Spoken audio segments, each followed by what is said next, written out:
Yeah. So for those who don't know, this is This and That with Freddie and Matt. So we're saying Matt. each other's Right. names now. Yeah, sure. Yeah. Well, we're cooling each other's soup, so to speak. You know what I mean? I'm not cooling anything. I'm not blowing anything. I knew this was going to happen. Hey, so this is our little show that we do to shamelessly promote ourselves, Ashes of Aries, and sell merchandise, and also to shamelessly or unshamelessly help promote our friends and their businesses. So without further ado, we would like to introduce Andrew, who is the sound basher, and we're gonna not take up so much of everyone's time, but let him kind of explain who he is and what he does, and then we'll prod him a little bit with a prod and get some more information out of him. Sure. All right, what's happening? Well, my name's Andrew. I've been an audio engineer now, I believe, for 17 years. Honestly, I can't tell. Time has flown over all the years since I've known you guys. I currently work for the band Queensryche, and we just finished a Judas Priest tour not too long ago. I think that was in April. And we've been currently doing some fly shows, and there's a lot more touring on the books that has not been announced yet, which will be announced hopefully within the next month. And, I'm the guy that's behind the scenes to make them sound how they should, as close to the album as possible, to make the fans happy and not angry, saying, God, this sucks. Yeah. Hey, so and we got to see you guys, got to see Queensryche out on tour, and of course, we were your guests, and thank you again very much for that, sir. Of course. Always a pleasure, and always a pleasure to hear you work, man, because you just make the sound freaking phenomenal. I'm obviously a big fan of yours. As we started out sort of together, when I went back to Iced Earth, Freddie joined Iced Earth for the first time, and you were the dude. So that's how we met. 2008. Yeah, time has flown. Dude. It's crazy, man, crazy. But yeah, super cool. I can definitely say anybody who's out there looking for the most professional front of house guy, that's Andrew. And tour manager, right? And tour manager, yeah. Yeah, I try not to, but if I have to. Nobody wants to do it, No. but when you're the whole package, when you're like Cox and Little Nutsack, it's it helps. Yeah. But it's like a little cherry on top. Yeah, exactly. So what a package. Yeah. And a lot of people have noticed, so if you've ever been to an Iced Earth show at least, and you've noticed an impressive mohawk behind the soundboard, that's our man here. Chicken man. So yeah, he's a little more low key today. He's got it down. He's got the top down. Yeah, it's just all bunded up right now. Yeah, yeah. So this thing up.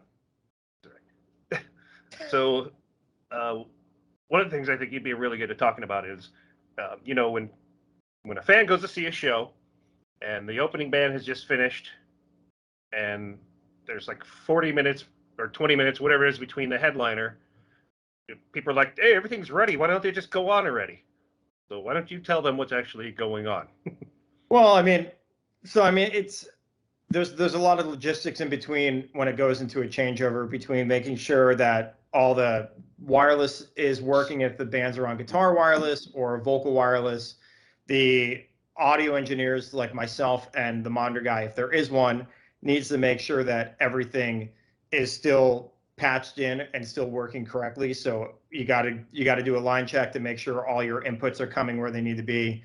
The lighting guy needs to make sure his stuff is connected, because they usually give the control of the lighting truss to the support LEDs. And then there's also, little things here and there, like Priest would have inflatables and everything like that. So to make everything show ready and on the stage, everything's got to be logistically how the band's expecting it. So they give that much of enough time for everyone to get off the stage, put the stuff back onto the stage, and everyone's good to go before it actually happens. The other thing too is the band is basically told what time they're going to be on that night. Correct. So, so if there's a curfew, they got to figure out the schedule for the logistics for that. But the band pretty much is like, you go on at this time, and the crew pretty much has to make sure it happens. yeah. And so even though the stage everything might be ready and done, the band doesn't know they're supposed to be on stage for another 10 minutes, so they're not going to go on early just because things are ready. Yeah. Yeah, So, you gotta make sure that everything is squared away, and if something can go wrong, it will go wrong. Typically, what you find out. So you have to make sure that some guy in the with the opening act or with the local act hasn't unplugged something inadvertently, or whatever. So there's so many elements to check, and sometimes I think folks don't get that. But yeah. So here's another one that you hear a lot in the crowd is, okay, whatever band, okay, by the third song, everything started to sound good. Did they have a sound check? So. Yeah. Well, usually, no matter what, sound check or not, everything is going to change when you're pretty much doing a sound check for an empty room to when people come in, because it's going to change the acoustics. It's going to change everything that you've dynamically done already. So it's like I can technically I'll EQ something when it's just if Queensryche's headlining and it's I think it sounds pretty good for what it is. But then once people come in, it's like, great, I got to tweak a couple things here and there. I got to change some things so you can compensate for what you might have taken out of the PA and either put back in, or certain things might be responding differently because the actual people are in. So no matter what, sound check or not, there's most likely you're going to have to change something during the set unless it's that dialed in and you're already ready to go. Yeah, and there's nothing that you can do prior to a show to like simulate a full room. There's absolutely nothing that you can do, and every room is different acoustically anyway. Correct. I mean, your best bet is just to hire a bunch of cows to come in. Right. We had that thought. The touring cow truck, just bring them in to get bring them in. You scare the shit out of them. They shit all over the place. Then you get the cleanup crew and then the show and you have the people. Right. I like it. Yeah. So there's several things that the average audience member just maybe doesn't realize, or especially the drunk guy who's already drunk when the headliner comes out. What's going on there? So. Yeah, and I mean, there's like technology's changed so much over the past 15 years, where I can technically do a virtual sound check now, which is me taking a recording from a past show and playing it on the system with no one there, and I can technically EQ the room for the past show, but nothing's going to be 100% perfect because you still have the different variations of people and whatnot. Right. And the venues and even though some venues are amazing, like I'm sure, like especially like the fly-in shows that you're doing like a lot of theaters and things like that, where acoustically they're set up for shows. I mean, they're set up for doing whatever plays or whatever. So acoustically they sound great. But if you're on a regular tour, you never know what room you're going to get exactly, and you never know what if somebody has actually thought about, hey, to make this sonically a great room, this is what I have to do. They just basically take whatever's on your rider and say, hey, okay, we give you all this sound stuff, now do it. Yeah. And that's sort of unfair to any sound man or band or anything to do that, but Yeah, there's never, I mean, like on the last pre-store, we're doing a lot of just like hockey arenas, small hockey arenas and stuff like that. So, I mean, they're not acoustically ready for it, because it's just really for sports and people going to see, people play hockey or whatever. So that you get more of a challenge when it comes to doing stuff like that. And then same thing, like like Queensryche will do a bunch of casino gigs when we're on our time off for fly dates. So some of the places we play are not meant for shows. It's just meant for like a conference in here and there. And then you just run into different problems because it's not acoustically treated properly. So you've got to, you at least doing front of house is one of the things that's most difficult when it comes to the variations of the rooms, because you have to think on your feet during the show how to make this as best as possible. Yeah, and it's kind of nuts. You're talking about like hockey arenas. I mean, those places are actually designed to be louder, so that you have that home field advantage or whatever. And ultimately, as a sound engineer, you're looking for a room that's quiet. You want to introduce every bit of the sound. That way, it's pleasing to the ear, to the human ear. You're not trying to, psych out the opposing team. You're trying to make something that's going to be good for the listener to listen to. So yeah, it's got to be rough. You'll hear a snare drum for days in a hockey arena. Just hit it, bouncing off all the reflections. It's nuts. Yeah, and it's funny because that was, some of the first professional shows that I ever did. I played on in a. It was like a summer metal meetings or something. We actually were able to go over to Europe, and a lot of those were in hockey arenas and stuff, and the sound was just bouncing back off the wall and coming right back at you. It was crazy. It's just like so much of that, and I would hear more of just that slap back from drums and stuff, especially snare drums, and it was just disorienting, for a musician, especially prior. That was pre in-ears and all that other good stuff. So it's crazy.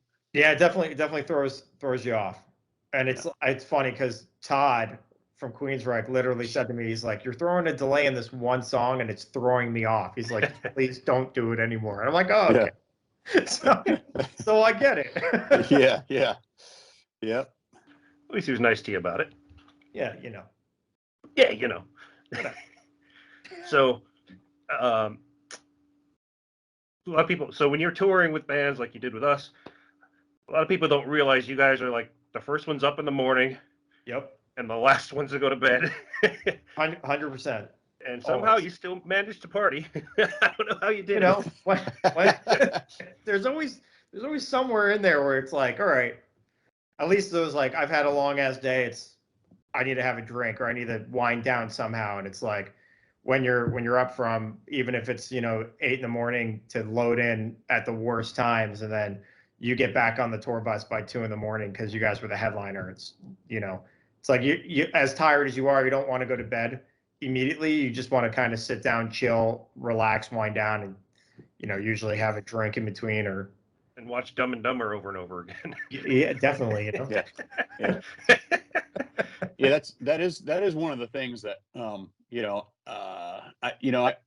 I remember starting out, coming up a little bit, doing opening stuff, and you realize and you think, the headline crew, they've got it made, man. They get the treated the best, and they get the best food and the best all the stuff. But at the end of the day, you're right, man. That the headline crew are the ones that are up first. They're setting stuff up because they have to set up their stuff first. You have to do your sound checks first. And you're the last guys off and putting the band to bed, so to speak. Literally sometimes. Yeah, sometimes literally. And that's the thing, So for all the folks that are starting out and thinking that the headline crew has the best gig in the world, and in some ways, yeah, it's cool. Maybe it's nicer being on the nicer bus or whatever. Maybe sometimes it's not, depending on who you're bunking next to. But you're putting in the work, man. You're putting in the time and you're putting in the work, and you work your butt off. So that's an earned thing, and you, so the higher up you get with working with the headlining acts, it does have its perks and its and all that other good stuff. But at the end of the day, you're working your butt off. So kudos to you, man. Yeah. So support tours are great. Yeah. On the last pre-store, it was like, cool, load in at noon, finished by 8 p.m. Nice. What do I do for the rest of the day? It's like normally I would be working for another 5-6 hours. Yep. So it's got its caveats, it's got its benefits. sometimes when you're the headliner, you can play way longer, and you can do more, but still, either way, it's great. That's good. So what else you got coming up? So I got a couple fly dates coming up in July. I actually have the next 3 weeks off, surprisingly. So we're doing Mohegan Sun in July, and then we're doing something in Addison, Illinois called Rock and Wheels. And then there's like a show in Montana and somewhere else that we're doing. And then we're doing Quakertown as well. And then I think there's a couple things. We're just doing fly dates right now until October, November, and then we're doing a ground tour that has not been announced. Okay, So well, you want me to cut this? Because you just announced it. Well, no, I didn't announce what tour we're doing. Oh, you're doing the Queensryche tour, I'm assuming. Yeah, Queensryche is going on tour. We just haven't announced. Gotcha. He's doing a little poke at people just to get them fired up. Titillated. Wait, what's the word? Titillated? Yes, titillated. There you go. Ooh. Did you just say that? And then Queensryche has a new album coming out, I think, in October as well. So nice. And then we're going to start doing ground tours and everything. I think go to Europe next year and all that sort of stuff. That's all still being logistically figured out. Mm-hmm. But that's it. Trying to keep busy. So what is a fly date, Andrew? Explain. So technically, a fly date for me, at least for Queensryche, it's like a week ago. I literally flew to, where was I just now? Big Flats, New York. So we flew into Elmira, New York. We got there on Friday, which took about like 9 hours to get there with all the connections we had. So we got there, got to the hotel, pretty much had the rest of the day off. The following day we had a show. So load in at 9 a.m., set up, do the gig, pretty much check out by 2 a.m.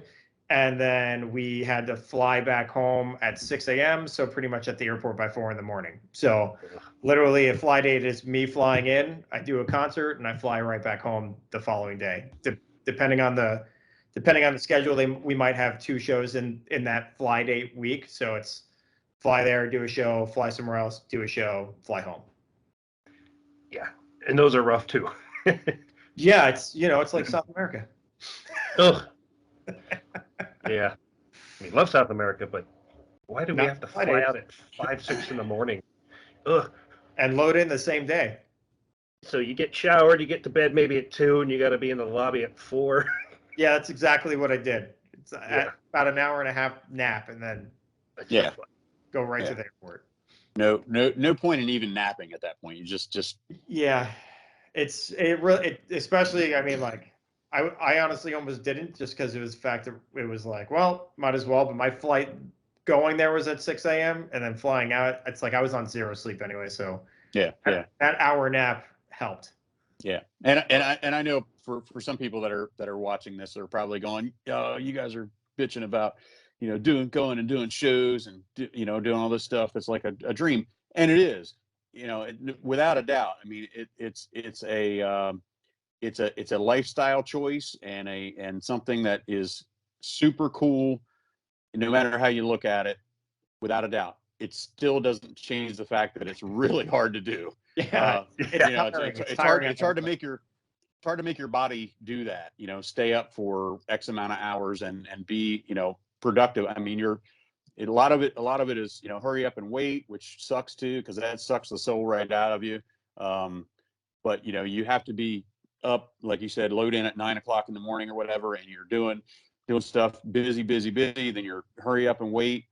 You can't really sleep, can't really take a nap. You can't really do much while you're waiting for other stuff, and then the show, and then it's breakdown. And as a tour manager, you're trying to get, you're trying to herd the cats, so to speak, trying to make sure that everybody's arranged, their flights are arranged, everybody's where they're supposed to be, and all that.